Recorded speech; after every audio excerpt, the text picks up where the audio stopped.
Thank you all for your patience and welcome to our Spring 2021 Career Panel. We're really excited to have everyone here, and this has really always been a highlight for our students in our Next Gen and Bridges program.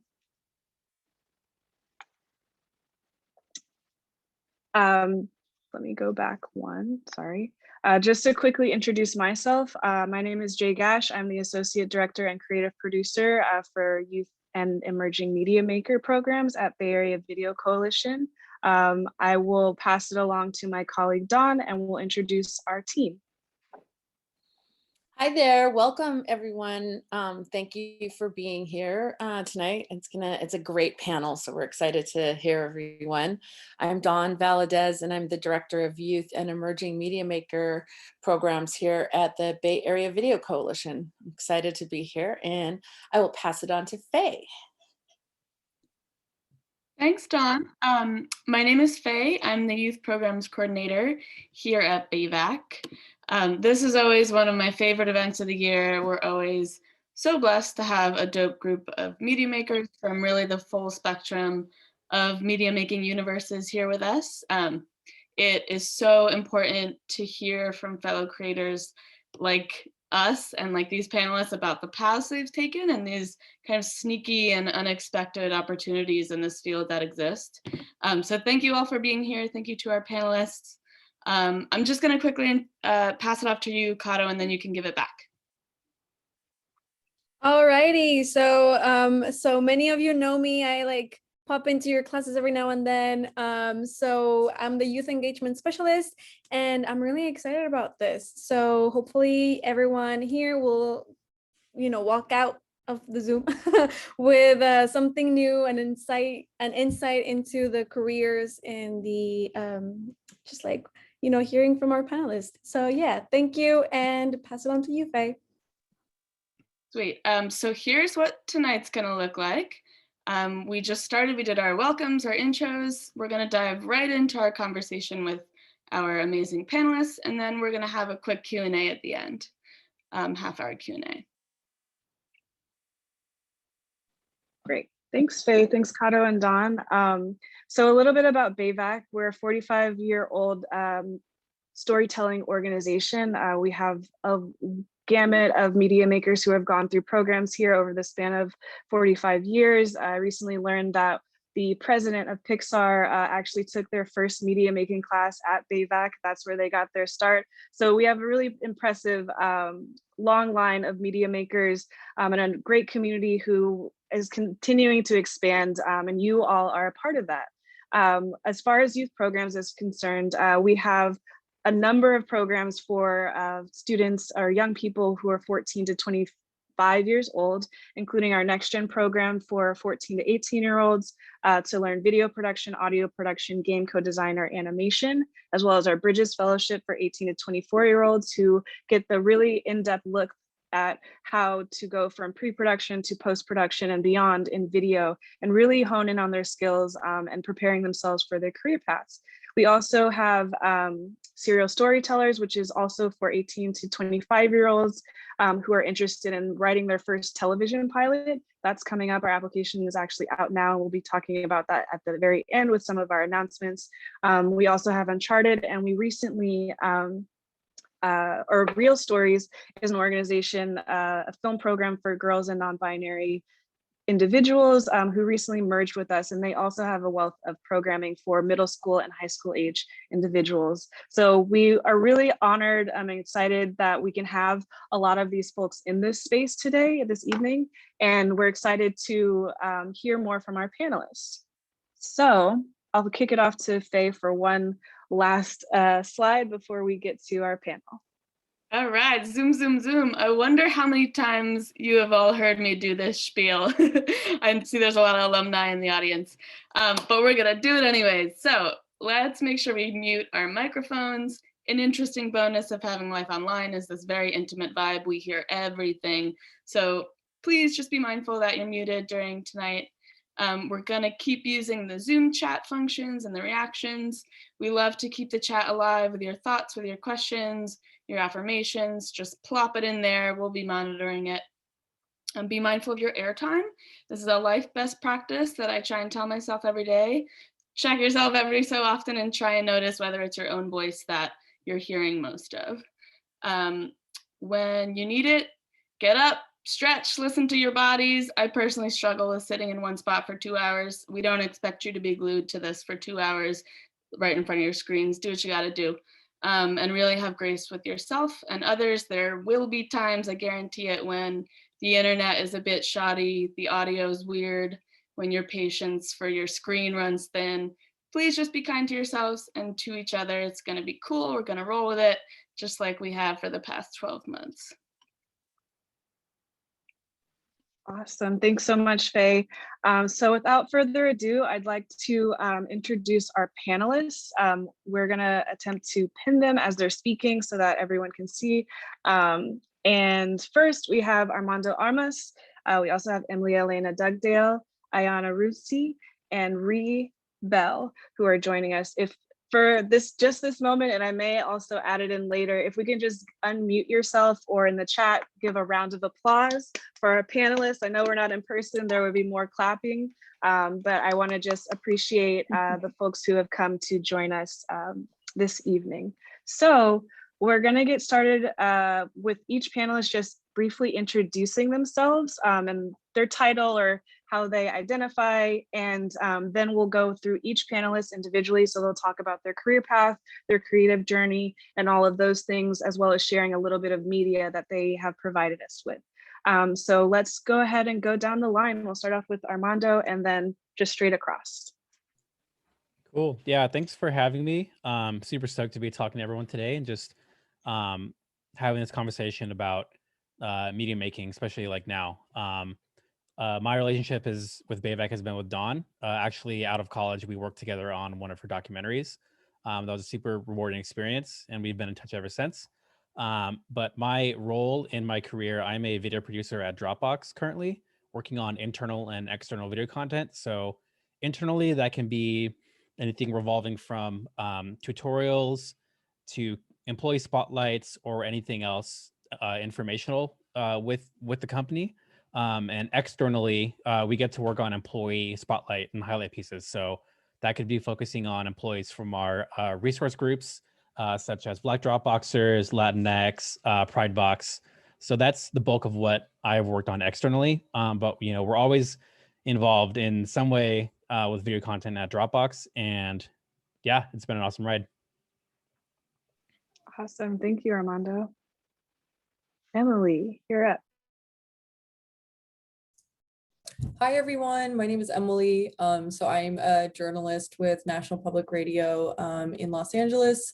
So I work for our member station here. That basically means that we get content from NPR, but we also do our own local content. And I cover criminal justice here.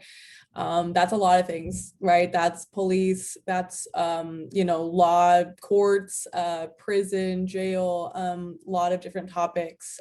So really, yeah, really excited to be here. I came here because my friend Ali Bordas, who I don't know is on the call, invited me, and she's awesome. So happy to be here, and thanks for having me. Awesome. Thank you, Emily. Ayanna, you're up. Hi, yeah, so my name is Ayanna Runcie. I work as a producer at CBS News. I actually work for CBSN, which is our digital stream. So it's a newer department within the network in terms of it's on the more modern wave of how everything is like digital now. So it's like if you consume CBS News through our mobile app or on Fire Stick or Apple TV, any smart device, that's us, CBSN. It's a 24/7 streaming service, but I work with the evening team. We have several live hours, so there's a live hour during the evening. And yeah, I came here also because I know Ali and I actually know Emily as well. We went to school together. I forgot to mention that. Yeah, we all went to Columbia in the same class year, so that was great, and I'm so happy that I got to have them in my class. So yeah. Awesome. Thank you, Ayanna. Ree, you're up next. Hi. Hopefully everyone can see me. For some reason, I cannot see myself, so maybe that's a good thing. But thank you so much for having me. I am Ree. I work with a variety of different types of media and have worked with a variety of different types of media throughout my career, and I'm sure we'll get into that in a bit. I currently work at Google. I'm responsible for a design team at Google, focusing mostly on a lot of the services that I think folks here would use every day. So I spend a lot of time thinking about how to improve the search experience. And that includes like looking at all different types of content. So that can be rich imagery or new types of video, interactive video content, things like that. And I am here because of Dawn. My wife Jen used to work at BAVC, and I've always had like a strong sort of affinity with BAVC because my own career was through a program like BAVC offers, but back in Wales in the UK, where I'm from. So excited to be here. Thanks so much for having me. Awesome. Thank you so much, Ree. It was a little bit staticky, so I don't know if you can change your audio input, Okay, but no worries. We could hear you, but it was just a little staticky. Okay. So great. So we have an excellent lineup, as you heard from brief introductions. We're going to go ahead and kick it off to Armando first, who will share about his career journey, creative path, and all that good stuff. And Armando, let us know when you're ready for us to play your video. Cool. Yeah, probably when I'm wrapping up with the end of just my whole spiel here. But so just a little background on me. I've been in the media field for about 10 years. I went to college at Cal State University, Monterey Bay. So go Otters. I got the title for the degree was Teledramatic Arts and Technology. But they've gone through a few other changes. So now it's Cinematic Arts and Technology, or CAT. So people say they're CAT majors, but I'm not going to say that, even though I love cats. So I studied there for about 4 years. And then afterwards, I started freelancing right away after college. So that would range from anything from documentaries to music videos. I've done a lot of wedding videography and just kind of anything where video is needed through either my network or friends of friends, or sometimes my family would to capture some stuff for them. Actually, one of the first things I worked on after college, as I mentioned earlier, was a documentary with Dawn. That was super helpful because I learned a lot about, kind of filming in the documentary space. When I was in college, I focused a lot on narrative work and not really on documentaries, but that experience was super rewarding because I'm not really a great writer when it comes to narrative content, but I love just having a camera and capturing anything that's real life. So I really got into documentaries through that project. So thank you again, Dawn, for that. So after we worked on that together, I worked at a rental house over on the peninsula for about 5 years.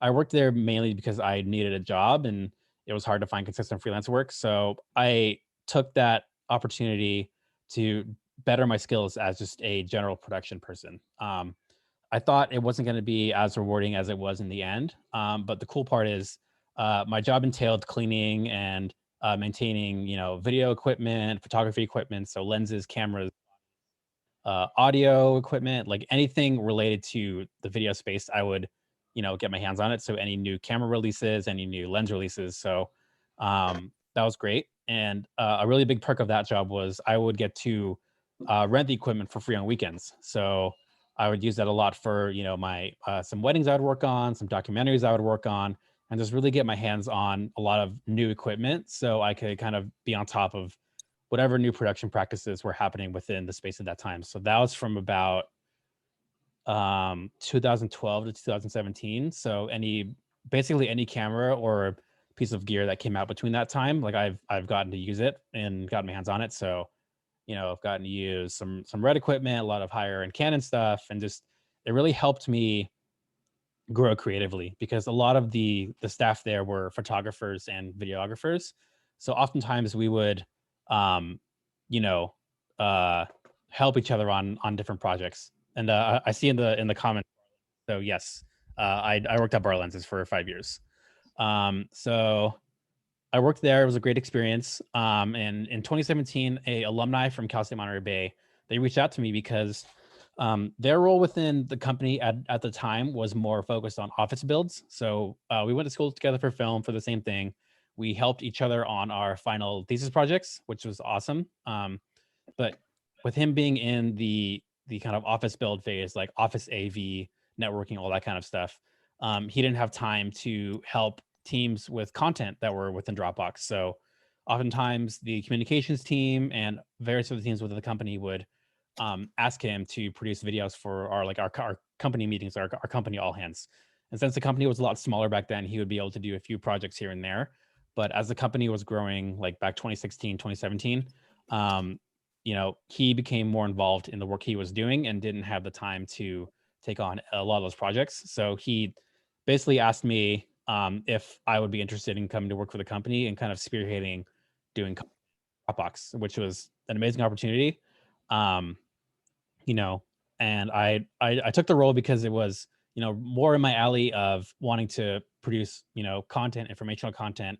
I have always wanted to work for a tech company just because I was interested in that space and kind of seeing how that space operates and where video can be a good tool for that realm. So I joined in 2017 as kind of one of the only internal video producers or production folks within the company on the team. And, we've been growing ever since and, gotten, a lot of recognition internally and externally for just being able to leverage video to bring the company together to kind of highlight the things that are going on with the company that would just be an email instead, which aren't really, as exciting as seeing a video like featuring your colleagues working on a super awesome new product.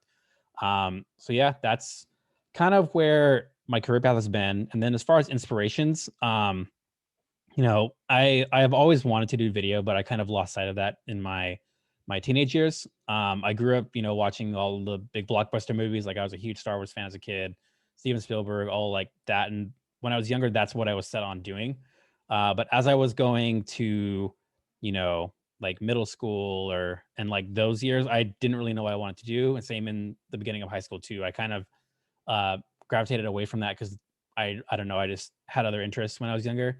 But I was able to take a media production class in high school that kind of reinvigorated my interest for video. And, if it wasn't for that class or other opportunities like that, I probably wouldn't be here doing what I'm doing today. And that's kind of like just a little bit of background on me and my path. So yeah, I think it'd be cool to show the example now if it's ready to go. Okay, I'm gonna share my screen. Is it this one? I think it's this one. Oh, let me just check because I'm having some problems with this. So let's try it. It is not allowing me to share. Zoom's always doing this at the worst moments. It's all right. We got technology support and we're gonna make it through. So what I can attempt to do, or let's see.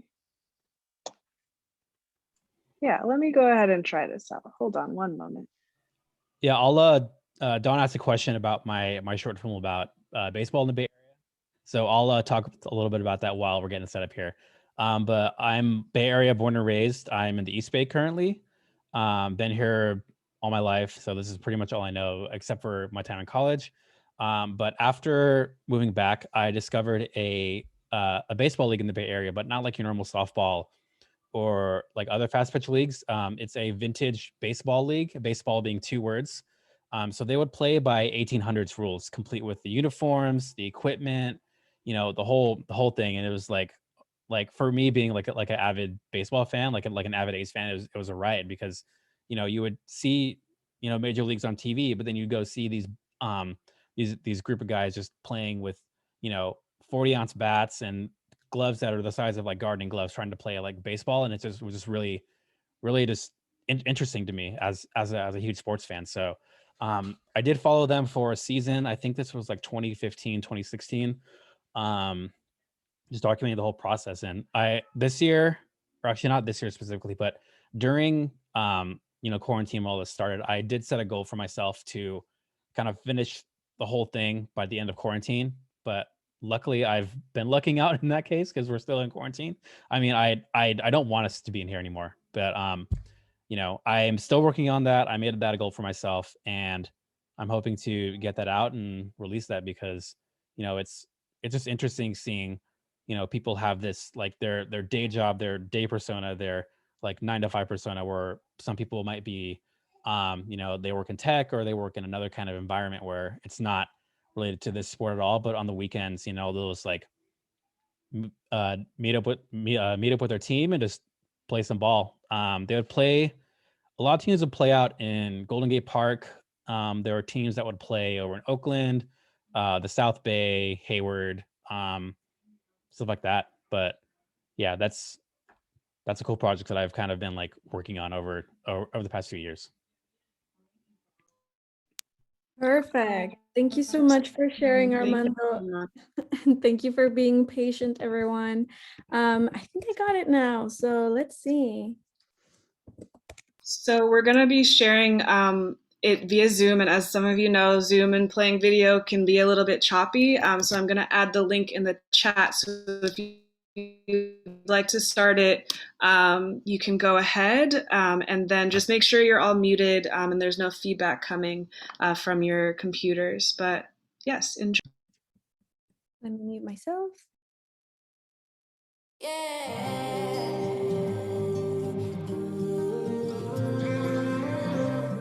Latinx to me is all about being more inclusive. It's a friendly term. It's very welcoming. A term that encourages or motivates and makes you feel included in one same place.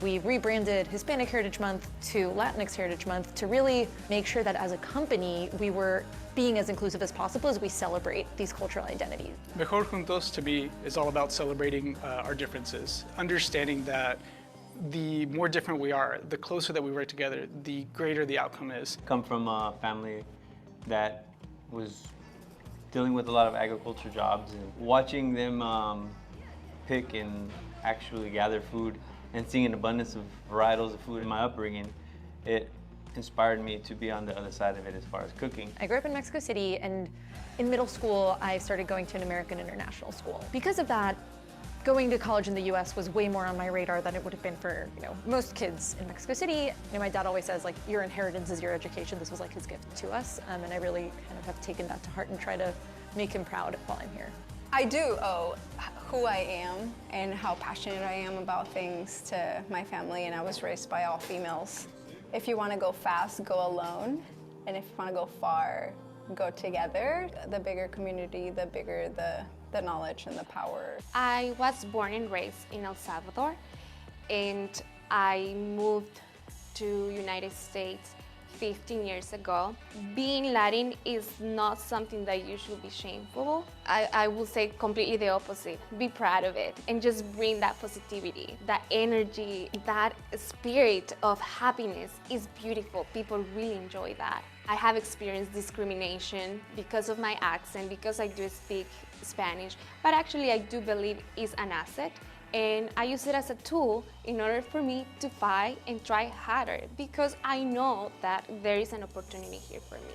We can all do so much to support our Latinx communities around us. I think the biggest thing is look for opportunities locally to get involved, whether that's in translation services, legal aid, and honestly just being part of the conversation, speaking up when you hear injustices around you. I think that's something that's really important for us to do.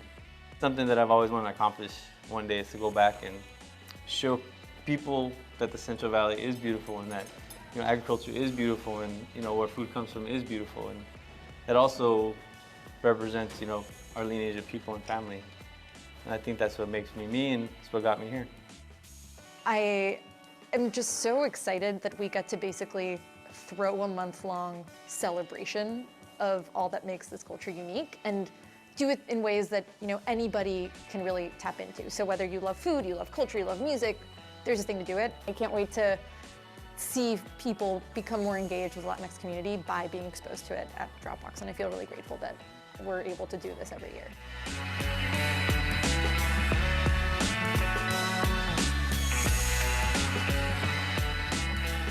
We were. There we go. Clappy, clappy, claps. Ooh, thank you, Armando. I know some people might have watched the link outside of the chat, but yes, if we can give some claps, some emoji reactions, things like that. Armando, I don't know if you had any last words to talk about that video before we move on, or we can address it near the second half of the career panel. Just watching it again, it sucks because like half the people in the video like don't work at the company anymore. So it's like, oh, I miss talking to that person. I miss talking to that person. But thanks. We are looking to do more content like that in the future. There are some more pieces like that on the Dropbox YouTube page. So they could have been produced by myself and the team. But yeah, thanks. Awesome. Thanks again.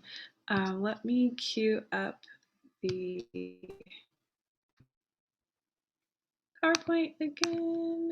And there we go. So up next we have Emily. Emily, I'll let you take it away and let us know when you'd like to queue up your site. Can you guys hear me? Okay. Okay, great. You can queue up the site anytime. I don't have any videos or media to share. I'm sorry, everyone. You can look me up.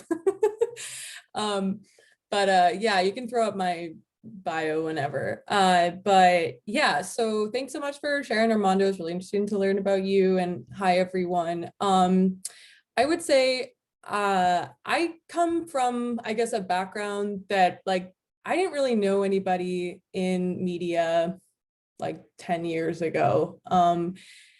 In 2014 or 2015, I was actually teaching private swim lessons, and I was selling pies out of at a farmer's market. Like it was I was also working in a thrift store, and I was writing newsletters. Like I had like 4 part-time jobs. I bet there's people on this call who also, you know, maybe that's the case for them. Maybe they worked a lot. I don't know. But also, I would say, please send questions for me to chat about later, because I feel like I'll just give a basic intro of who I am now, but I'm happy to take any questions offline as well, and I can send my information to you.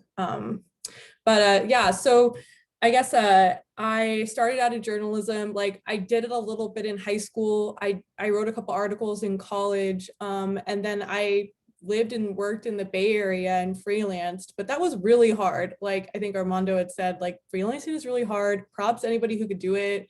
I just wasn't making enough money. Like, let's be real. Like I was not making enough money. I could not afford to live in the Bay Area with like a freelancer salary. And so I was like, I want to learn to become an investigative journalist. Like that's what I want to do.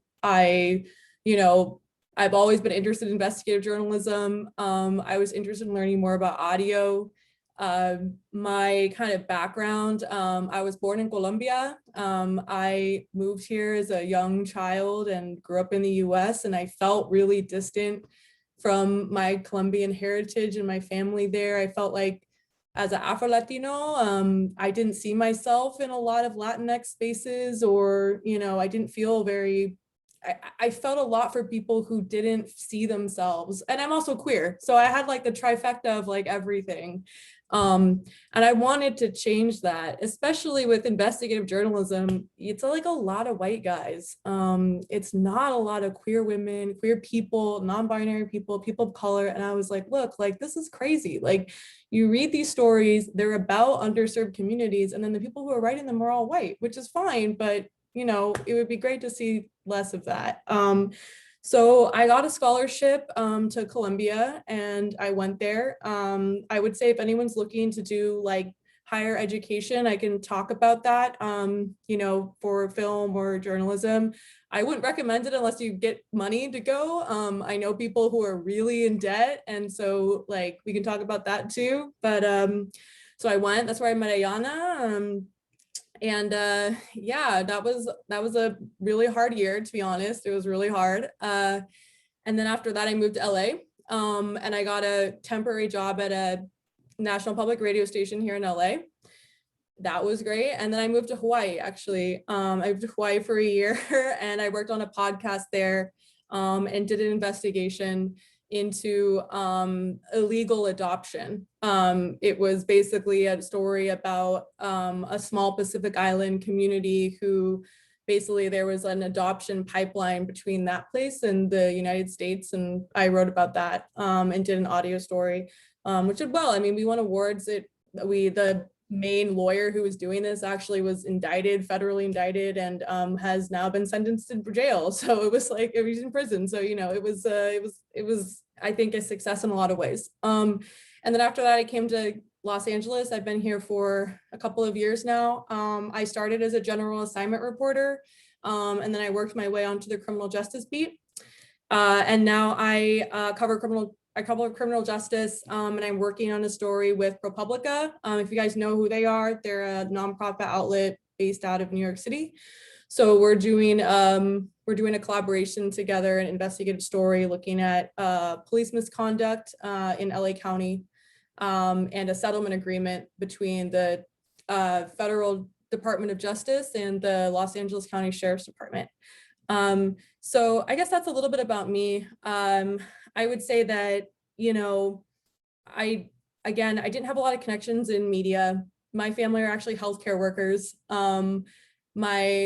Half of my family lives in Colombia and doesn't really understand my job at all. They're like, what's podcasting or like radio? Like, you know, there's a lot of like me explaining to my family what I actually do. So I don't know everybody, I don't know on this call if you feel like it's hard to get started in this industry and media, and it really is. I think, you know, having what brought me to think where I am today was a lot about mentors. I had a lot of amazing mentors, and they kind of supported me when I was really down, when I was getting rejected from stuff. Like I applied to 100 jobs after I got out of college as an undergrad, and I got interviews at maybe 3 of them. I mean, it was really brutal. So just keep the faith, like find your mentors. Don't be afraid to reach out to people. I do some mentoring now, is like I work with a program called Next Generation Radio. We partner with students and young adults to learn about how to do radio stories and audio stories. I think a lot of people here are into documentary films. Like I think it's great. I have no experience in that. I'm definitely an audio person. I really fell in love with that medium, and I'm kind of here now, but there's a lot of really great opportunities out there. And I am always taking on people to talk to about mentoring or whatever, so you can hit me up. Yeah, and I think that's it for me. Please send questions, and I'm happy to talk about them when we get there. Awesome, thank you, Emily. Round of applause or reactions. That was really wonderful. And just, echoing the experience of being a freelancer, it's not sustainable. Like people, yes, we have to hustle, we have to grind to get to those places, but it can be very difficult to maintain a good work-life balance. So I appreciate you for sharing that. Up next, we have Ayanna. Let me just queue up our screen. And all right, welcome, Ayanna. We can take it away. Hi, everyone. As I mentioned in my intro, I'm currently working at CBS, so I guess I'll start off start with how I got there. So I actually got into journalism in undergrad. I went to Spelman College for undergrad in Atlanta.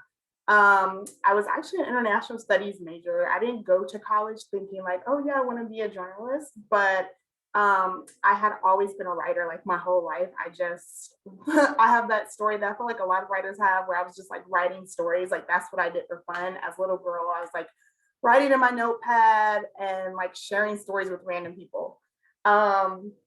And so when I got to college, I was like, oh, but like, how can I use this skill, I guess, or passion in a way that was impactful? So then I was like, let me see about journalism. Like, and I love learning about just everything. I've always been a super curious, some people call nosy person. So being an international studies major and then getting involved with my school paper was like the best of both worlds, because and with international studies is interdisciplinary. So I was learning about everything and I just loved it, because I was like, oh my gosh, I get to learn about so many different things and see how they like connect. And I also, that's how I started traveling abroad as well, which I think it was very informative for me as a journalist. So with the school paper, it actually became defunct like shortly after I got to Spelman, like my sophomore year. Like the leadership that was there just completely collapsed. So I worked with a team of girls to actually rebuild that paper. So that was almost like a full-time job in undergrad. I ended up becoming the co-editor-in-chief. And then I also held an internship on campus in the Office of Communications, where I wrote for the official college publication as well. And so after graduation, I was still kind of like torn. Do I want to go on the international development route, since I was an international studies major, but I want to stick with journalism, which wasn't my major. They actually don't have a journalism major at Spelman, but I did take journalism classes at schools in our consortium that did have the major. And so afterwards, I was like, I did a fellowship through Princeton in Asia. It's a fellowship through Princeton University, and I can definitely talk more about that if people have questions. I think it's an amazing fellowship if you're somebody coming out of undergrad and or new in your career. But that was another thing that was kind of like the best of both worlds, because I got to live abroad again. In undergrad, I lived in China for a semester. But through Princeton in Asia, I was able to live and work abroad for a whole year. Actually, I could have done 2 years, but I ended up coming back to the US to go to Columbia. So I lived and worked in Phnom Penh, and I was a business reporter there for their print publication. So I didn't start with broadcast at all. Like I have a solid like print background. I did print at Spelman, print when I worked overseas. And then it's when I got to Columbia that I started dabbling with like multimedia, because I just felt like, wow, I have all this print experience. I need to get some multimedia skills with the way that journalism is like quickly moving to like the digital space and everything. I just felt like that would be the best way for me personally to maximize my education there. And the part of the reason I went to journalism school was because Spelman did not have that major. So I wanted to have a solid education in the career field I was entering. And I actually originally was going to do a dual degree program with the School of International Public Affairs, but I decided to just I would have got 2 masters, but I decided to just graduate with my master's from the journalism school, because like Emily mentioned, Columbia is a very expensive institution, and I was like, I could not afford that second year. So that's another conversation if you guys want to talk about that as well. But yeah, so then after I graduated from Columbia, I did like some internships, some fellowships, and then I so I graduated from Columbia. I graduated from Spelman in 2015, then I graduated from Columbia in 2017. And then I started working at CBS in 2018. And so I now work there as a associate producer for CBS, and like I mentioned, and basically people sometimes wonder like, what does that even entail? Different producers do different things at different networks, at different companies. So for me, basically I do daily news, and it's also national news, so it can be very fast-paced environment. But essentially, I'm assigned parts of the live show that I'm responsible for. It could be something that I've pitched, or it could be just something that needs to be covered because it's breaking news or just important news of the day.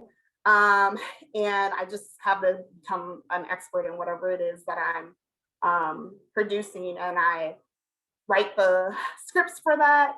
I write the anchor scripts. I also get all the visuals, so like the video that I want to show. I work with graphics to create graphics for that.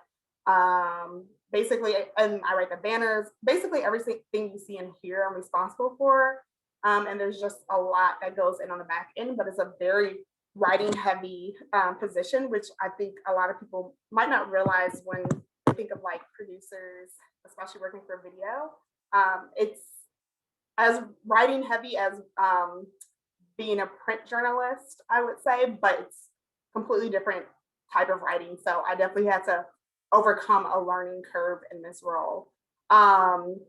And I can also get more into that in the questions, because I think my time is running low, but we can show our work sample now if that's Perfect. Thank you so much, Ayanna. And also just want to remind everyone to, if you have any questions, just send them my way, and I'll make sure to queue them for the Q&A. Okay, so I'm going to share my screen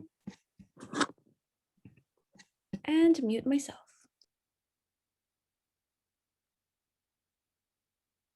Many U.S. businesses face extensive cleaning and procedures in order to safely reopen in the pandemic. Our own CBSN associate producer, Ayanna shows us what the process looks like.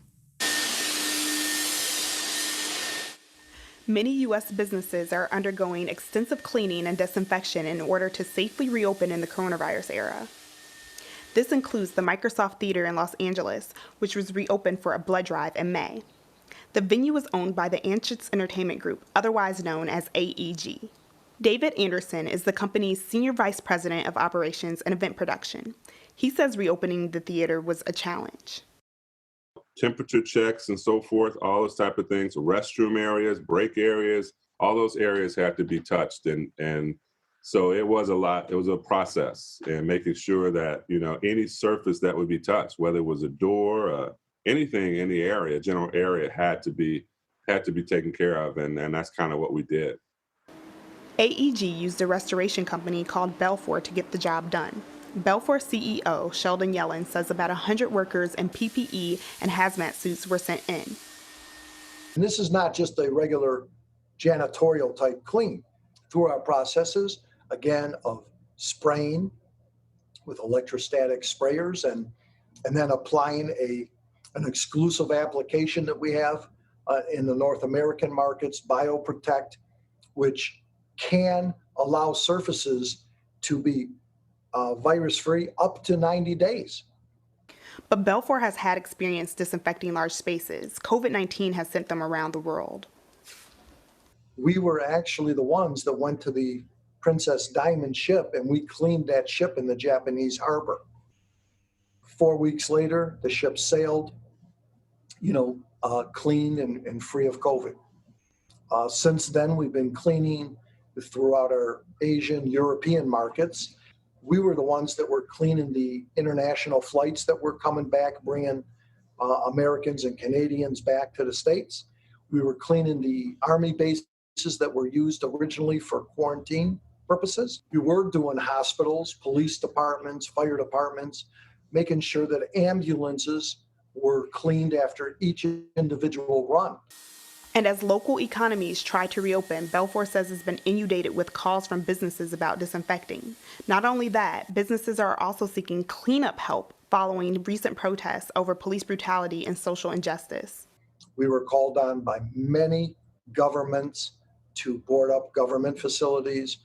Obviously, retail had called us after the protests allowed for some damages to be done. There were nights where we were putting up 3,000 and 4,000 sheets of plywood. Again, it was unprecedented in the scale, as you mentioned. And this was obviously a lot of it nighttime work at 12, 1, 2, 3, 4 in the morning. And we performed our work, went home, slept for a couple hours, and went back to COVID cleaning in the morning.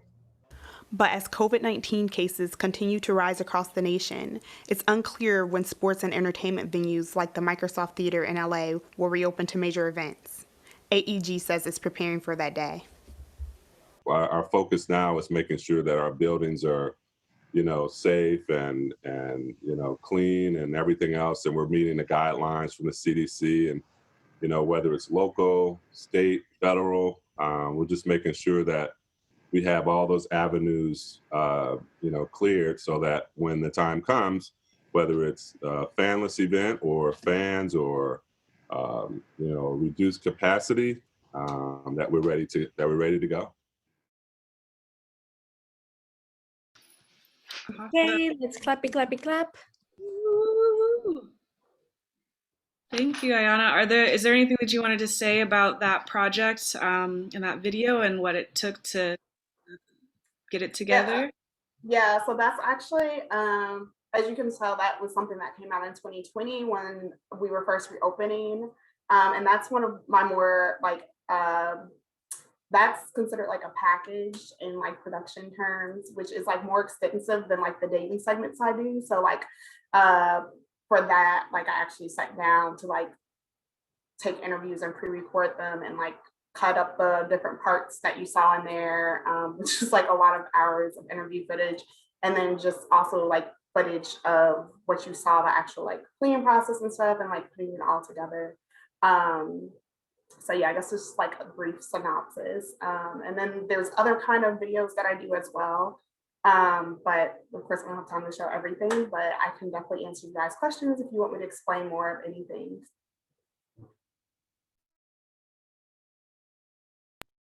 Awesome. Great, great, great.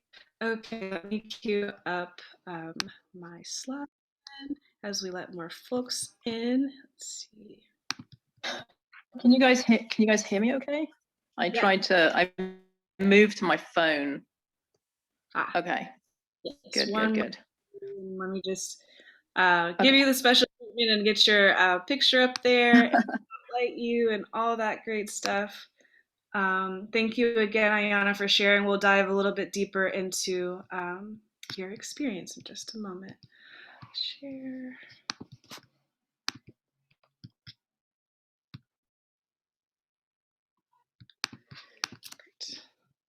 All right, so up next we have Ree, who is joining us. And Ree, your audio is sounding crisp and clear now, and we're excited to hear.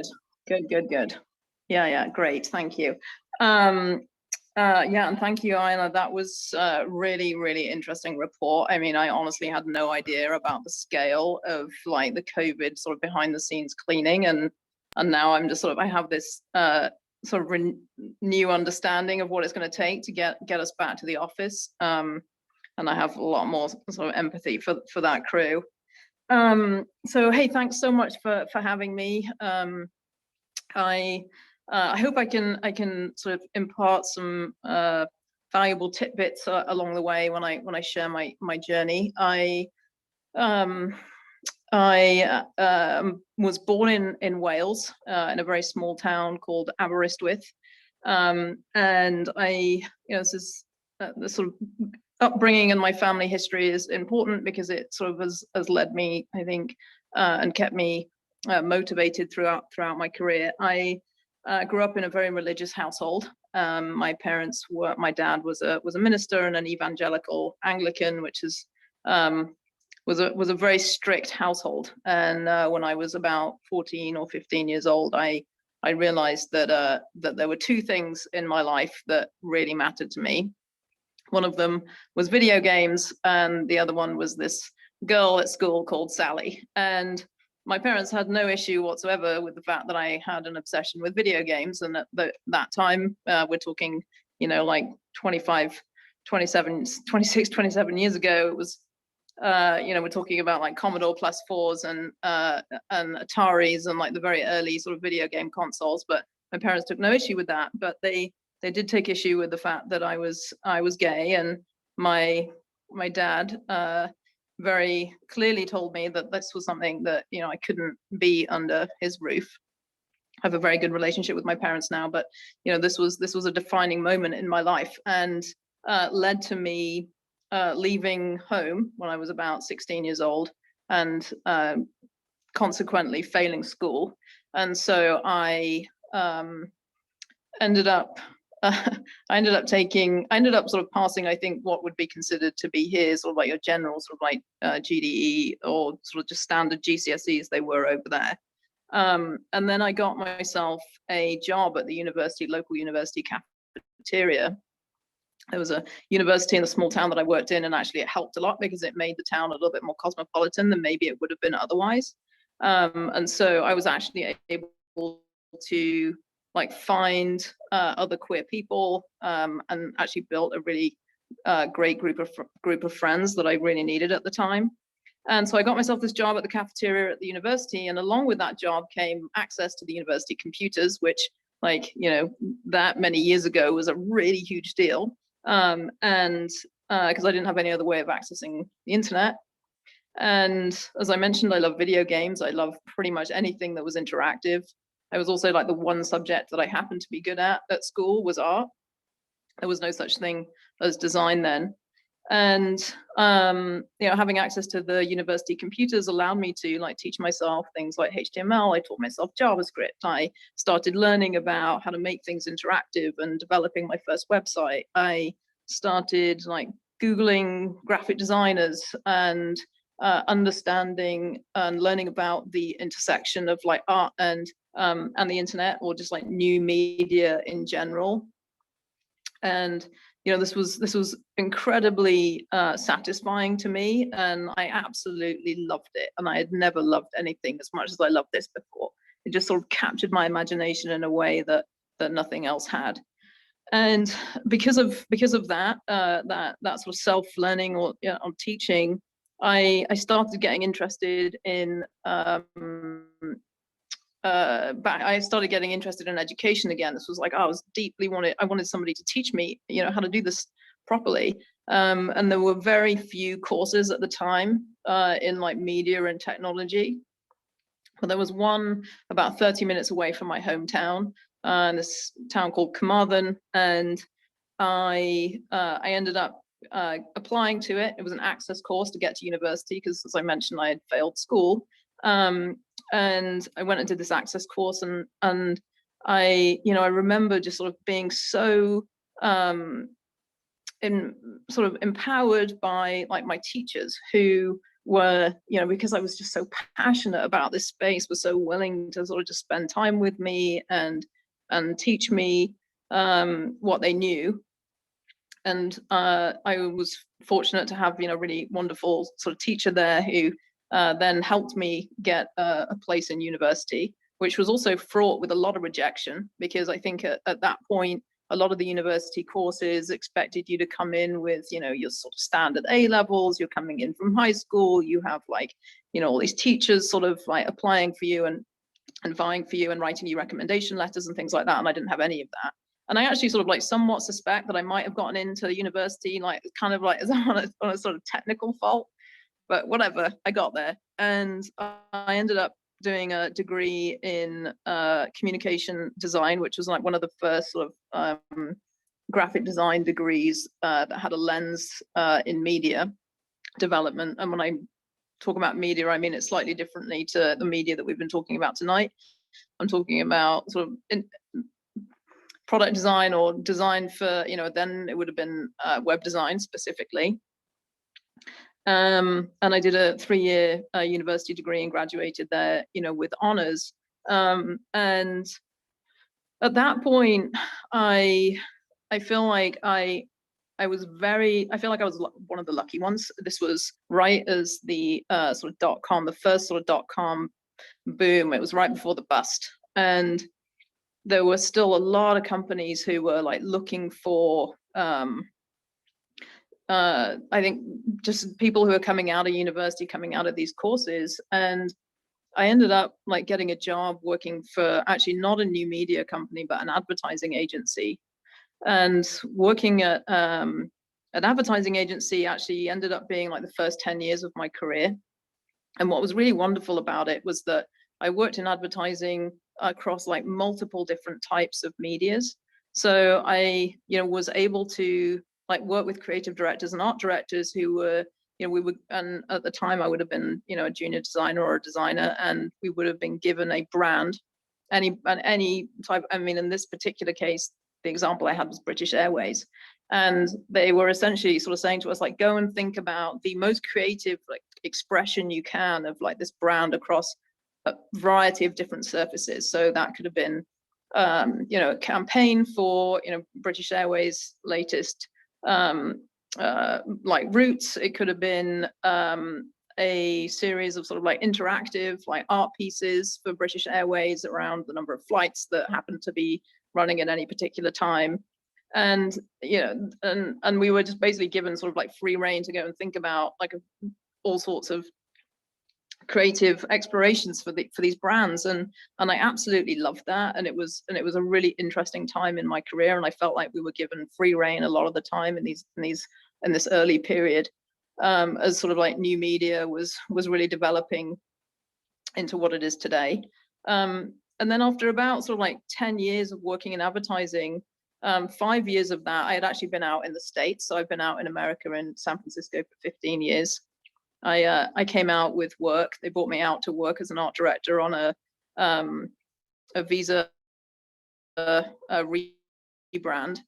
And I remember sort of arriving and just being like, oh, you know, what is this place? I was very nervous at first. I didn't really know anybody, you know, and then I met this really awesome queer person who I worked with, and I was like, oh my God, I totally found my people, and like San Francisco is the best thing ever. And I was literally supposed to be here for like 3 months, and I'm still here 15, 16 years later. And now, you know, I'm have a wonderful family, and married to a BAVC alum, Jen Gilliman, and we have a daughter called Ollie, who the other day called me dad. And I'm still figuring out how I feel about that, but I was like, okay, I can get with this program, I guess. And anyway, I'm digressing a bit, but after 5 years of you know, of being out in America, I was like, oh, I should go back to, you know, the UK. I've been here for a while. And so I went back, and I ended up working at the BBC. And I worked at the BBC on one of the first editions of the BBC iPlayer, which you may or may not be familiar with, but it's their sort of like version of like on-demand viewing. But after about a year and a bit working back in London, I really missed San Francisco. Sorry, am I out of time? I'll try and keep this really quick. We have about 2 minutes. Okay, so after about a year of working in London, I really missed San Francisco. I was just kind of over the commute in London. It was like, you know, the commute was just like very difficult, and the tube was very cramped, etc., etc. And I started to come back here, and you know, I didn't want to go back into advertising. I wanted to stay in product development, which is what I had been doing at the BBC.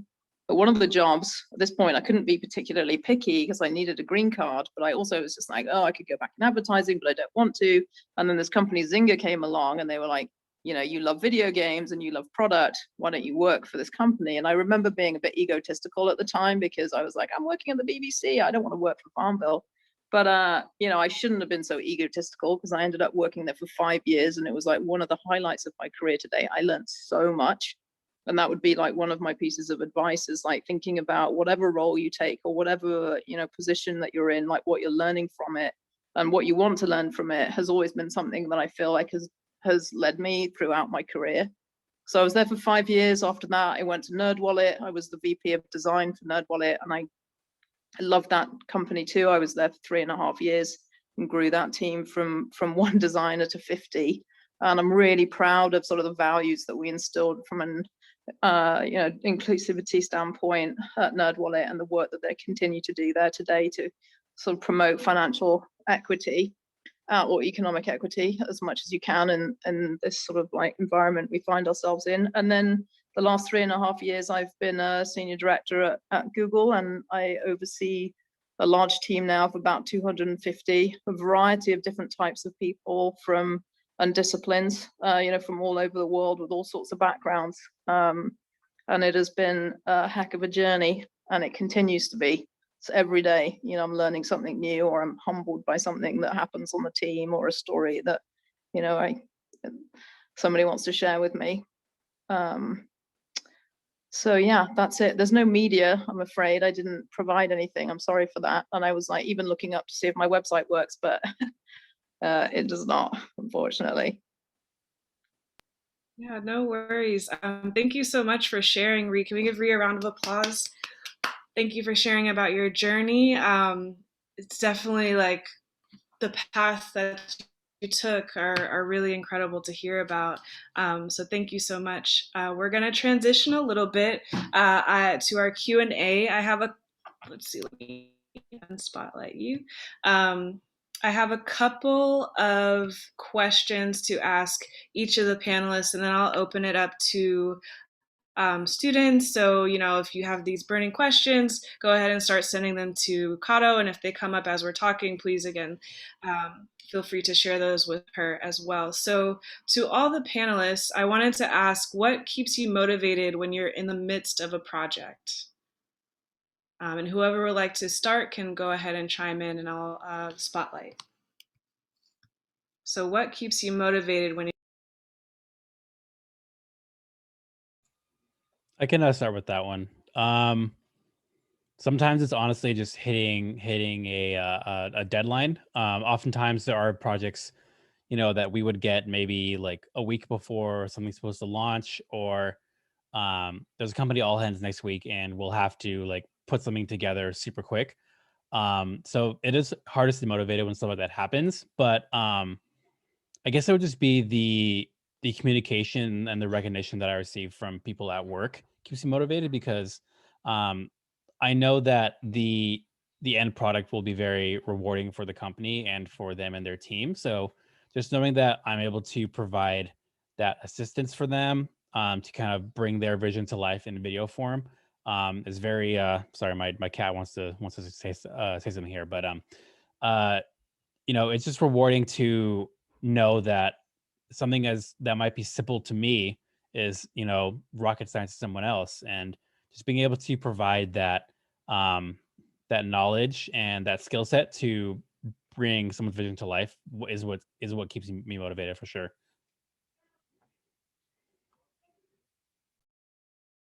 Thank you, Armando. I guess I'll go if okay. So I guess for me, I guess there's two different perspectives.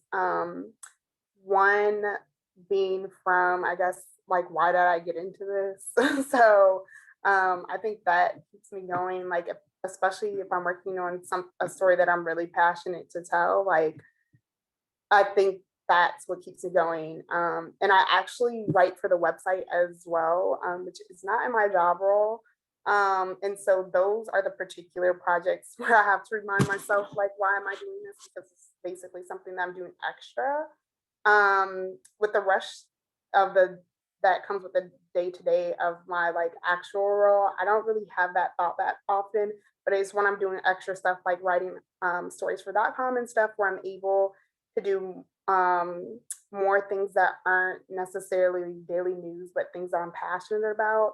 And especially before the pandemic, I used that platform to write a lot about gender equity issues, and then also issues like mental health issues and things impacting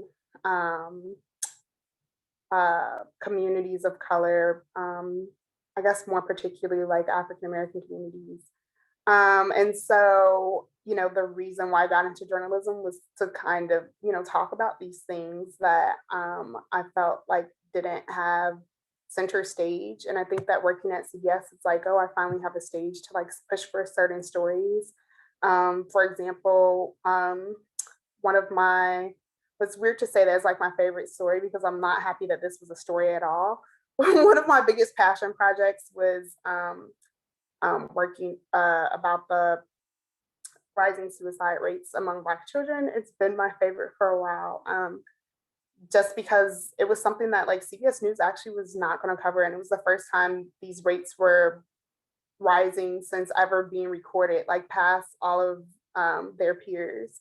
And so I just thought it was an issue that really needs to be covered. And that was a project where it's just like, oh my gosh, I have to jump through so many barriers and try to cross so much red tape to like try to get CBS to cover this story. And I actually did do a video piece on that too. I did a written article and a video piece, actually 2 written pieces, because it was like a continual thing. And I'm wrapping up, but I just, that's an example of something where it's just like, I really had to push for that story. And it's just like, why am I fighting this fight? But I have to remind myself, I got into journalism to fight for these kind of stories, and to make sure that they're being told. So I guess that's what kind of keeps me going. And yeah. Awesome. Thank you, Ayanna. Yeah, that is a great motivator. Emily, what keeps you motivated when you're in the midst? Oh man, I mean, I think similar to Ayanna, it's like I absolutely love what I do, and I think what sort of keeps me motivated is like I am constantly thinking about how I can get like our teams to like deliver their very best work, because I feel like when we're delivering our very best work, like everyone is going to be motivated and excited about that. And so oftentimes I'm sort of figuring out like how I can make clear the area for like the teams to be able to do that.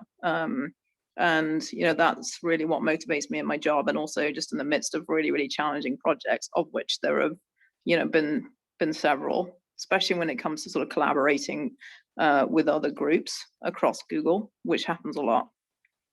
And so that idea of like getting the team to sort of deliver their best work is what really, really motivates me.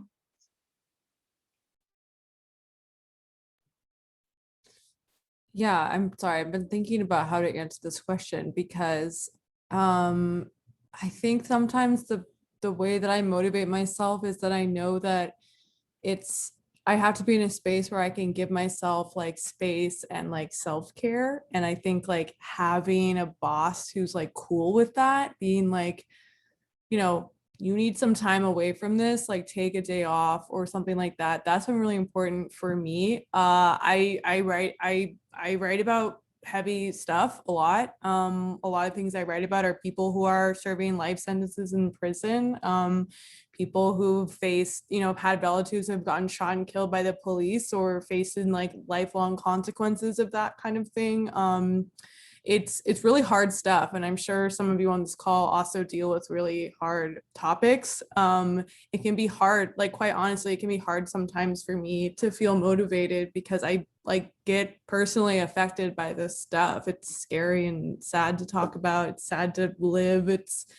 I do calls a lot that sound the same. People say the same things. You start to feel like, oh man, is anything that I do actually important? And so I think just making sure that I'm in an environment where I can take some time off if I need to is really important. Having people to understand that these are traumatic. Some of the stuff is traumatic, even if you're dealing with something that's not maybe on the surface traumatic, but just being involved in something all the time is hard. So I think just knowing that I'm in a place that's accepting of who I am and my own needs is kind of how I stay motivated, I think. Absolutely. Thank you so much, Emily. And like, I appreciate you sharing that perspective, because I know it's like, times we're motivated by the work that we're doing, but yet it does take away from us, and it does pull at our strings to be like, okay, like I'm motivated. And so I'm glad that you highlighted self-care. That's one of the things we try to amplify in our programming by doing check-ins at the beginning of every class, debriefs at the end of every class, whether that's like saying how you feel on a scale of 1 to 10 or just describing your weather forecast. So I'm super glad that you brought that up today. So thank you all. I'll ask one more question and then I'll turn it over to the audience. Let's see, sort of a twofer.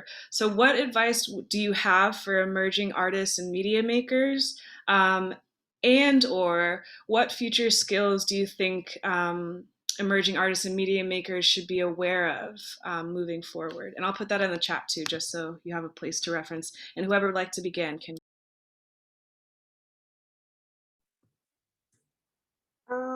I think, of course, one of like the obvious skills are like, video skills and stuff like that, but or for whatever medium you're trying to go into. But I think one skill that I didn't think about when I was like going into this industry, or just like the workplace in general is like interpersonal skills.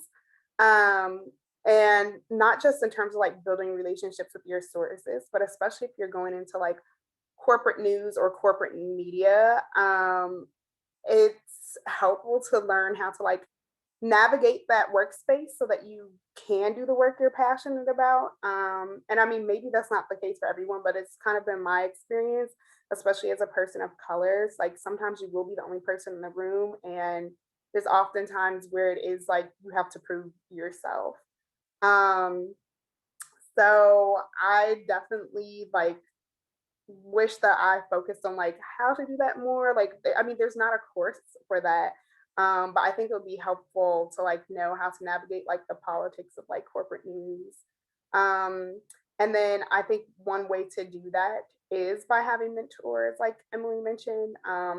And I guess I always kind of like had mentors or like knew to have mentors, but I think it's really important to like find a mentor like in your workspace, and someone who can kind of almost be a sponsor for you, which is like not something that I knew about either. And like maybe I just was out of the loop, but like having a sponsor or like someone is just so important. And like I didn't realize how important those relationships were, because I was always kind of like an academic girl, and I was like, as long as I work hard, like that's all that matters. But it's like, no, like those relationships are just as important and even more important sometimes. Absolutely. Thank you, Ayanna. I think one piece that I would imagine is like definitely something that is a part of BAVC, and also just like other schools as well. But like one of the things that I feel like I want to spend more time on is just like storytelling in general.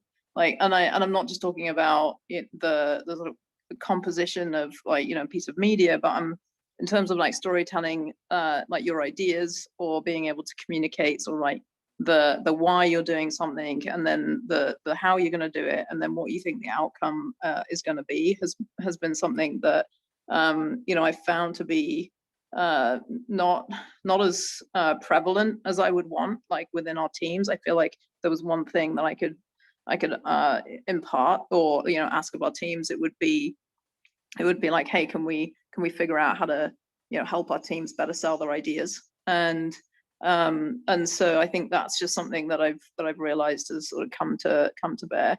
The second thing is, you know, totally agree on sort of like the mentorship piece. I think you know, oftentimes when I used to think about mentors, I was like, oh God, I have to go out and find somebody, you know, who's going to be my mentor.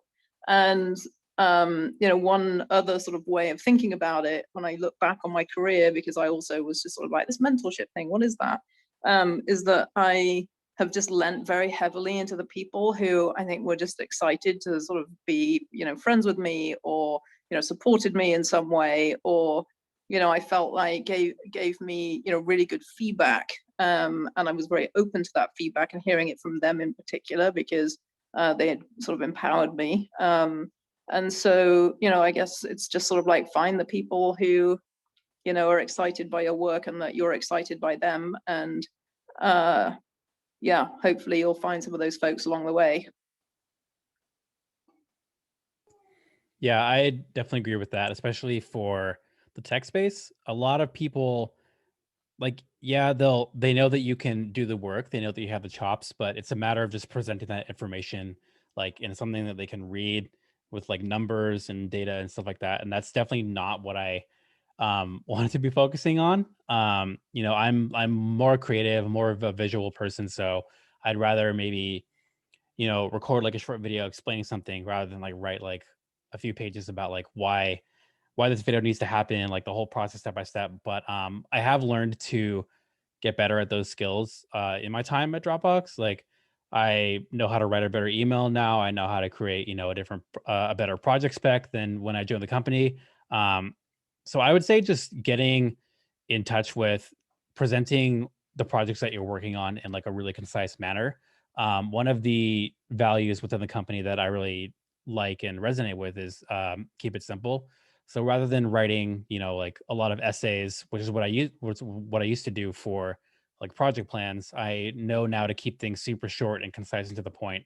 So I can focus more on the creative aspects of it and, focus on like maybe doing storyboarding or shot lists or spending more time in post as opposed to, writing about why this video is great for our company's all hands and stuff like that. So I guess just being more aware of writing skills like in that aspect. And advice also in general would just be to create stuff for yourself. Sometimes there might be a point where you find a lull in, working on videos or if you're stuck on a project. So just creating something for yourself, like taking a step back, that could be as simple as like, getting your phone and something. And if you like have a dog or something, like just filming them on their walk in like different ways and trying to do like a little short video about that. I would do a lot of camera tests for myself on weekends when I worked at Bar Lenses. So, getting a camera and a lens and just, going like to my neighborhood and just filming what's going on around me. Just keeping chops up that way. I found that as a good exercise to break up the monotony of doing different projects. And it also gives me a chance to like hone my skills and keep that fresh. So just always be creating something. It doesn't have to be like an Academy Award winning, short or anything. Just create something for yourself that you can use as an outlet to just, keep the process going. Awesome. Thank you, Armando.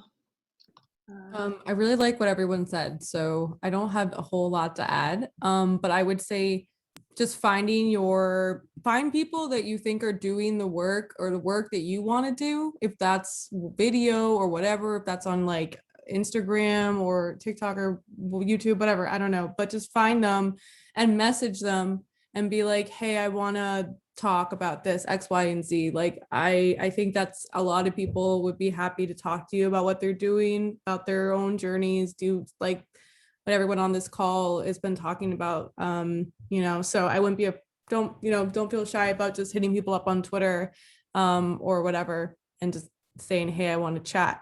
I would say for me as a journalist, data skills has been something that I've really wanted to get better at. Like I could like barely do Excel like 6 years ago. So like learning how to, numbers can be really important if you're doing documentary filmmaking or if you're doing investigative journalism or if you're doing daily stuff. So I would say like also kind of look at some online data classes or just think about how you could use that in your own stuff. So that's all I'll add.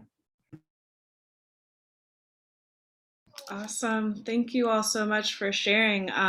That is some great advice. Definitely pulled from a couple of other questions that I thought I was going to ask, but I'm glad you all touched on those. And so we're going to move into opening up to the audience. Kato, I don't know, did you receive any questions so far? Yes, I did. So first off, we have a question from Halima to Ayanna. So the question is the time period between the story that you showed us, so getting the story and then putting it together.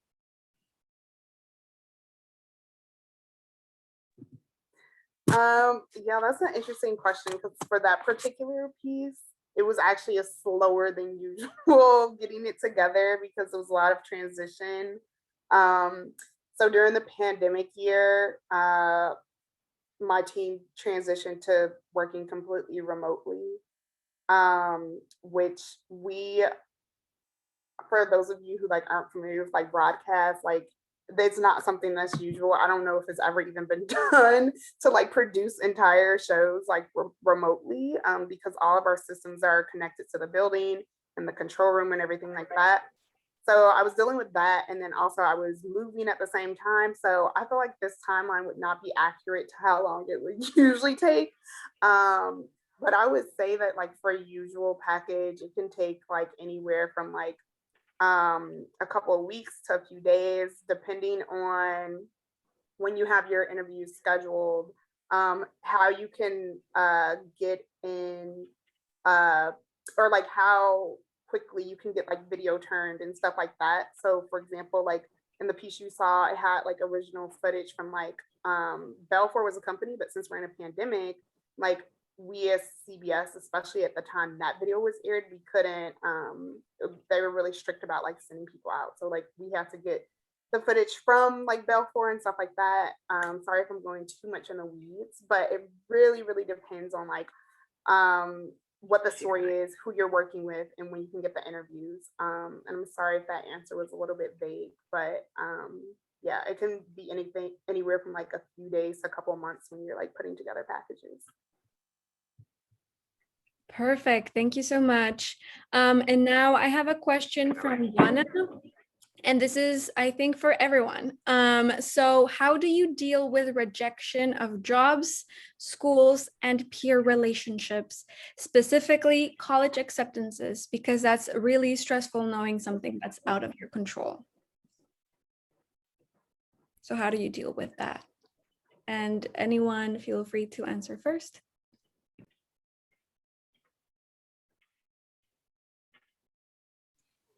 It's a good question. Yeah, I mean, it's been a long time since I was applying for colleges. Like I graduated high school in 2007. So like I was writing stuff from like 06 and stuff like that. But I would say just, yeah, you do kind of like, so my dream school was UCLA actually. Like that's what I wanted to go as a kid. I was like, oh, all these other like filmmakers went there. That's where I have to go if I want to do this. I applied anyways just to go for it. I definitely did not get in. My grades were not good enough. Plus it was super duper duper like crazy expensive. So I took that as an opportunity to kind of see, okay, well, is there another program out there that maybe is offering something similar, or is there something maybe closer that I might not know about? So as I was kind of contemplating where I should apply next, let's see, my mom, she has a humongous network of friends from college and just from growing up. One of her friends' sons recently graduated from Cal State Monterey Bay doing the exact same program. And I was like, oh, like, what's this program? Like, I had no idea that there was a program down here. So we went to the graduation and he was able to kind of give us a little walkthrough of the facilities. I did meet the facility, like the studio manager there. And just so seeing that, you know, it doesn't have to be this super elaborate thing in order for me to focus on the work that I want to do and the filmmaker or media creator that I want it to be. Like that was super reassuring. So knowing that there are multiple paths to the same destination, and it also might not even be about the destination you have in mind. So it could be where you go to school thinking you're going to end up doing one thing, but you might end up to do something else. I know I might be like diverging a little bit, but back to the question of, you know, like college admissions and dealing with something that might not pan out your way. Just, you know, just keep your mind open. It won't be like the last chance you have to do these kinds of things. Like, you know, colleges open up yearly admissions. So maybe you go to like a community college for 2 years and just, you know, work on your chops on your portfolio, like outside of general ed, and then maybe send that in if you're like willing to transfer. So there are different ways to get to the same area. It takes a lot of work and a lot of maybe kind of focus on stuff like that. But, you know, like everyone said about networking, like that's huge. Reaching out to folks that are in the same field for advice or mentorship is huge. Just don't be afraid to feel like you're bothering anybody if you just want to talk about like their career or stuff like that, because you know, it's you might be surprised on who will respond to you. So yeah, just keep an open mind, keep a positive outlook, and just know that there are different paths to the same destination.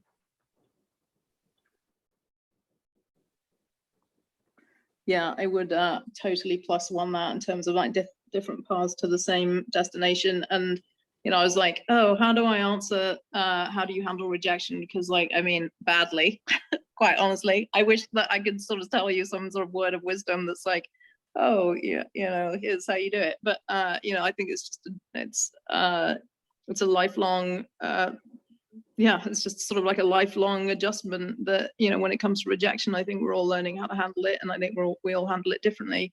But the one thing I will say when it comes to like interviewing for roles, less so colleges, because like that is not as recent for me, but you know, when it comes to interviewing, and I tell folks on my team this all the time too, it's like, you know, interviewing can often be really great experience because you will learn something from every single interview that you go on. And, you know, even if it goes badly, you'll learn from that. Practice won't necessarily make perfect, but it'll help you think about how you want to orient, your presentation, or how you want to think about, your response to certain questions. And, you'll also learn a lot about what kind of companies or what kind of work you want to ultimately do through that when you get to that point. So yeah, I don't think there's anything wrong with doing that. And I've always learned a lot from interviewing from a variety of different companies, even if I've been rejected.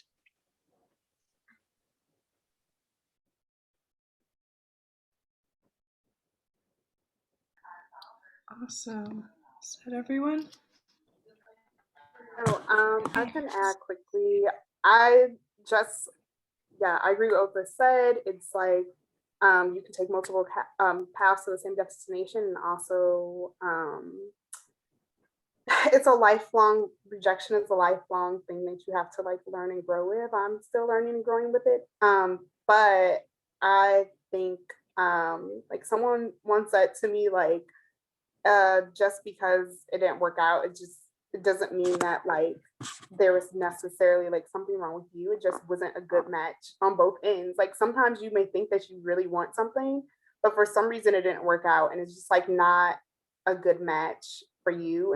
And sometimes it can be a blessing in disguise, is what I've learned. So just like thinking of it that way, that like ultimately you'll end up where you're supposed to be and on the path that is most aligned with what you want, even if you don't know it.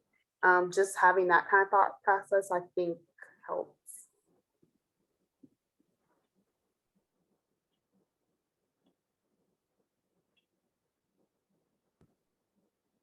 Yeah, I would just say, like, I think at the beginning of this call, I think I got rejected like a lot when I was applying for jobs when I left from college. And,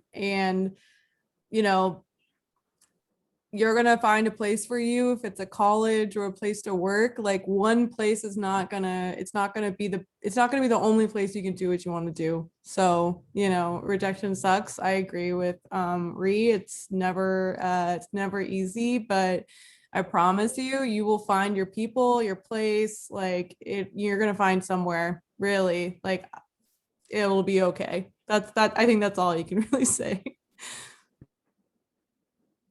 Perfect. Thank you so much, everyone. The next question is from Emily to Ree. So the question is, as a creative director, what are your criteria to select a certain creative or freelancer to work on a project? I think it depends on the discipline, and this is kind of a non-answer, but and also just depends on the role. I think to take an example of some like two different examples. One will be like from a contract perspective. So right now we're looking for somebody who has specifically has brand expertise. And I'm looking for someone with brand expertise because we're going to be creating some specific videos to demonstrate how our advertising products work at Google. And those videos are going to be created for Sephora. And so I'm looking for somebody who has experience in, sort of creative development. And the criteria, honestly, in this particular case, will be have they done something like this before? And where was that? One, have they done something like this before? And then two, what was the audience for that? And then three, how successful was it? So I think we're often looking for, when it comes to media in particular, and especially for sort of contractors who primarily we would be working with agencies. We rarely hire individuals from a contract perspective, unless it's sort of a very specialized role. We'll be working with agencies, and from an agency perspective, then we're looking for things like, how creative was it? Where did it run? What was the audience size? How successful was that potential campaign as well? So we're looking for some sort of data that helps us understand whether or not this person or this agency has creative ideas that can resonate with an audience. So definitely looking for, I think I sort of mentioned this a little bit earlier, but for people who I think can, really understand the storytelling piece So understanding who your users are, or understanding who your audience is, and then understanding, you know, how you want to tell a story that will resonate with them. That's very specific to brand. So remember, I'm like much more on the commercial side of things. I'm not necessarily, we very rarely actually deal with sort of more of the sort of journalistic side of things. And then, you know, from an actual, you know, person who's applying to Google, in the design roles, for full-time roles, it's very specific to like your portfolio. Like your portfolio really does hold like a tremendous amount of weight when you're coming into Google.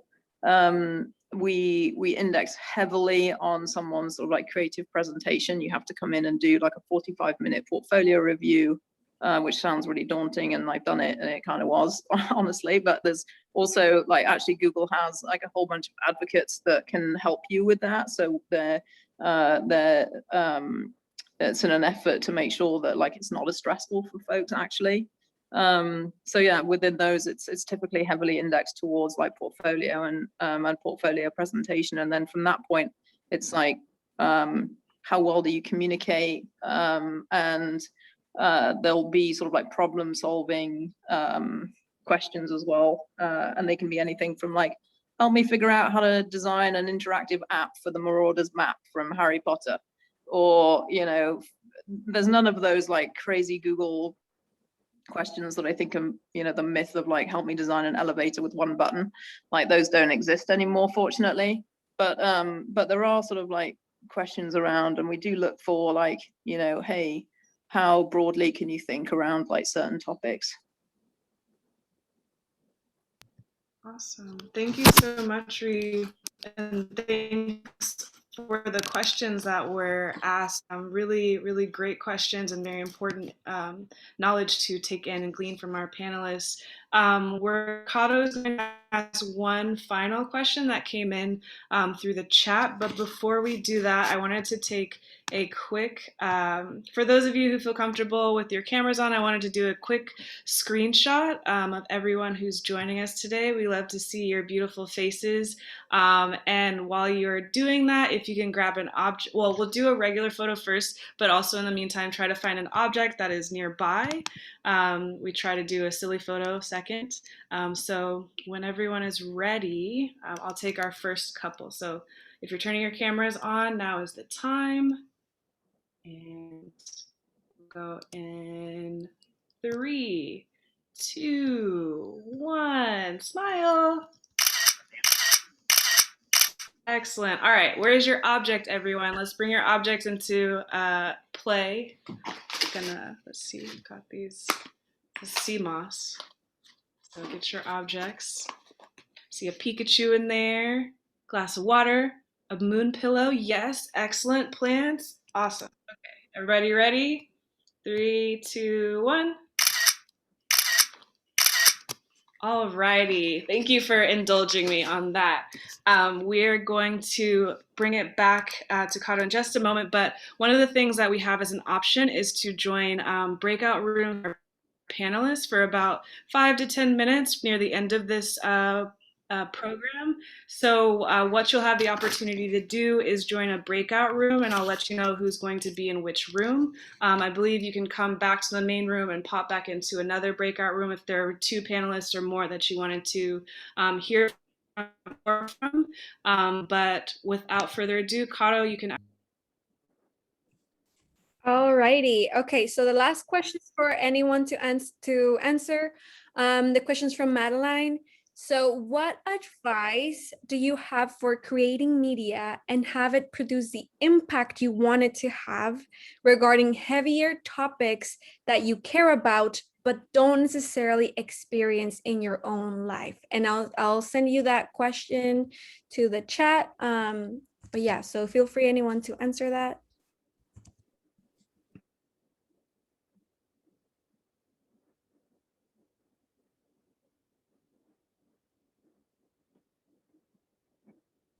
That's a really good question. I'm just like thinking about an answer right now.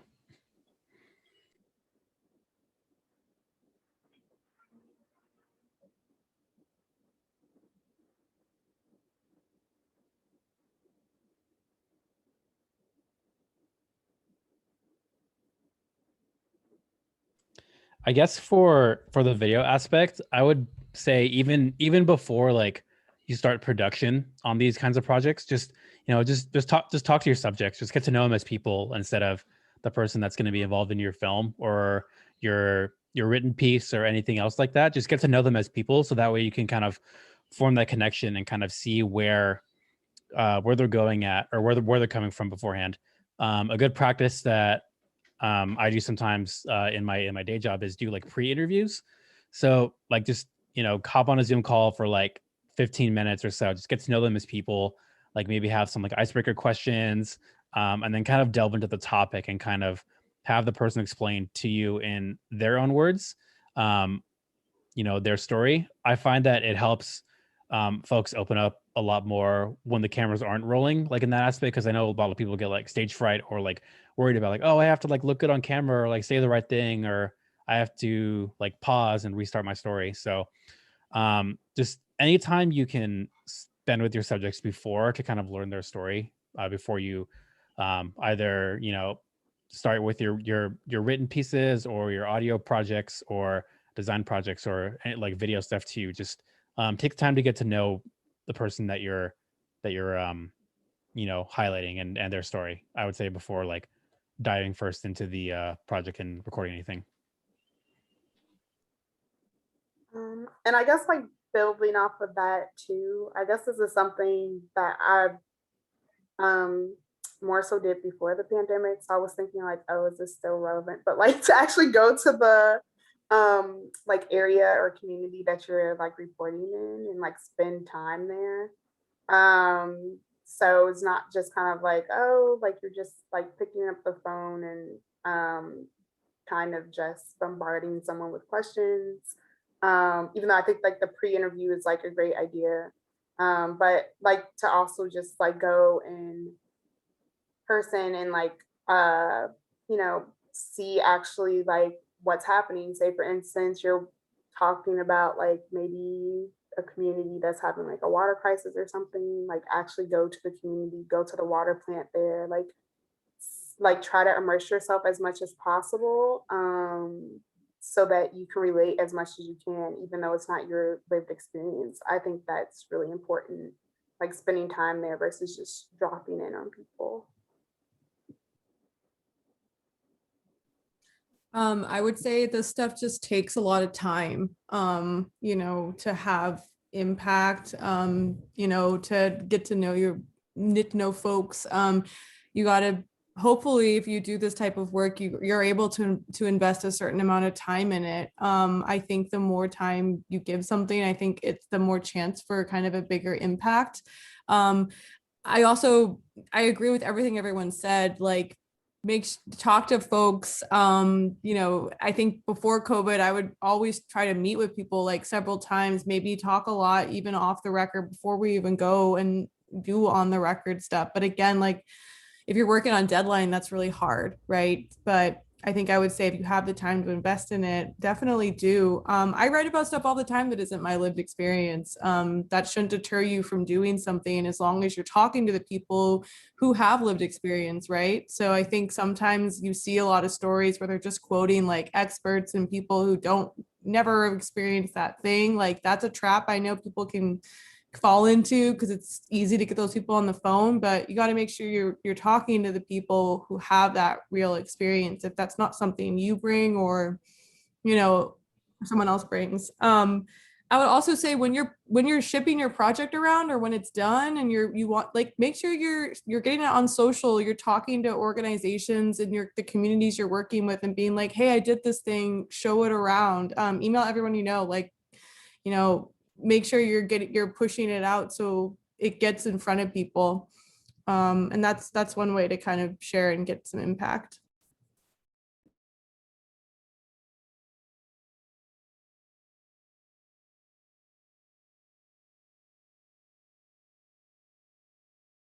All right, excellent questions. Did anyone have any last things to add to that point? If anything spring to your thoughts as far as a response? Good. Okay, great. Well, we are going to transition. I just want to say first and foremost, thank you to all of our panelists for joining. This was an incredibly inspiring panel as usual, and we're so glad that you could join us and speak to our young people and those who are in our other networks. So thank you again. Let's give everyone a round of applause. Use your reaction keys, emojis. Please put thank yous in the chats or DM to thank you. It's been a really wonderful experience.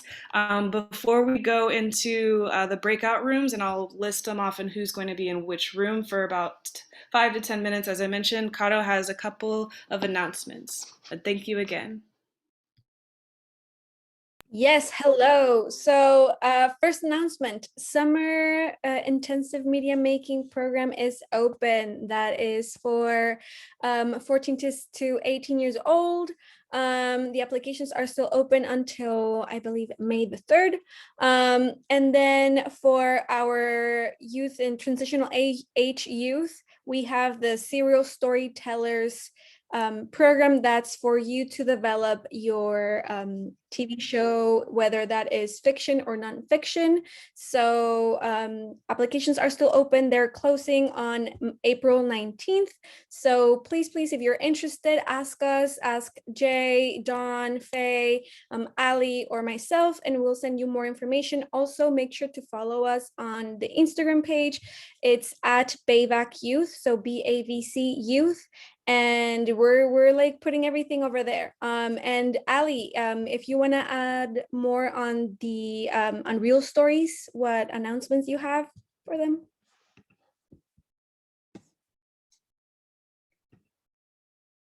Ali. If not, well, I can tell you a bit more about Real Stories. So Real Stories also has a summer program. Their program is 2 weeks long. It's for female identifying and non-binary folks. It's from 12 to 18 years old. And like I said, it's just 2 weeks, and the BAVC Media Intensive is 4 weeks, so that's the difference. And they are also doing a writer's room workshop starting at the end of April. So yeah, we're gonna be posting all of that information on the Instagram, so please be sure to follow us, and if you're interested in any of them, just email us directly as well. Okay, thank you. Excellent. Thank you so much, Kato. I'm going to send you all a message in the chat of where the breakout rooms are going to be. Faye, if you wouldn't mind just like explaining how they work. I'm setting them up right now. Hey Jay, I'm so sorry. I tried pinging you a couple of folks, I think a little earlier. I unfortunately have to drop, so I'm not going to be able to make the breakout rooms. I got to go and put my kiddo to bed. But thank you so much for having me. And also I am a mentor on ADPlist.org, which is a spot for emerging product designers or folks in media. So you can send messages to me that way too. And thank you so much for having me. Awesome. Thank you so much. Thank It was a pleasure. It was nice to meet you all. Bye.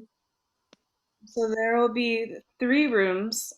Then give me one moment to assign the last one. And Faye, do you have like brief instructions? I just want to make sure that I'm framing it right. Yeah. So for those of you who want to stick around and chat with any of these 3 panelists, on your bottom toolbar, there should be an option for breakout rooms. And if you select that, then you can choose which one you want to go into.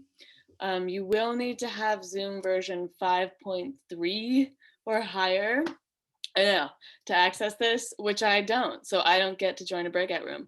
But if you don't see that button for breakout room, just message me and we can assign you manually into the room that you want to go into.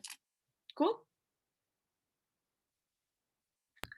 Good stuff. And great, we see people moving along. Thank you. And if you haven't been able, if you're not able to see how to join a breakout room, let us know in the chat and just state which room you want to be in, and I can quickly assign you. But otherwise, thank you all for joining us, and we'll see you next time.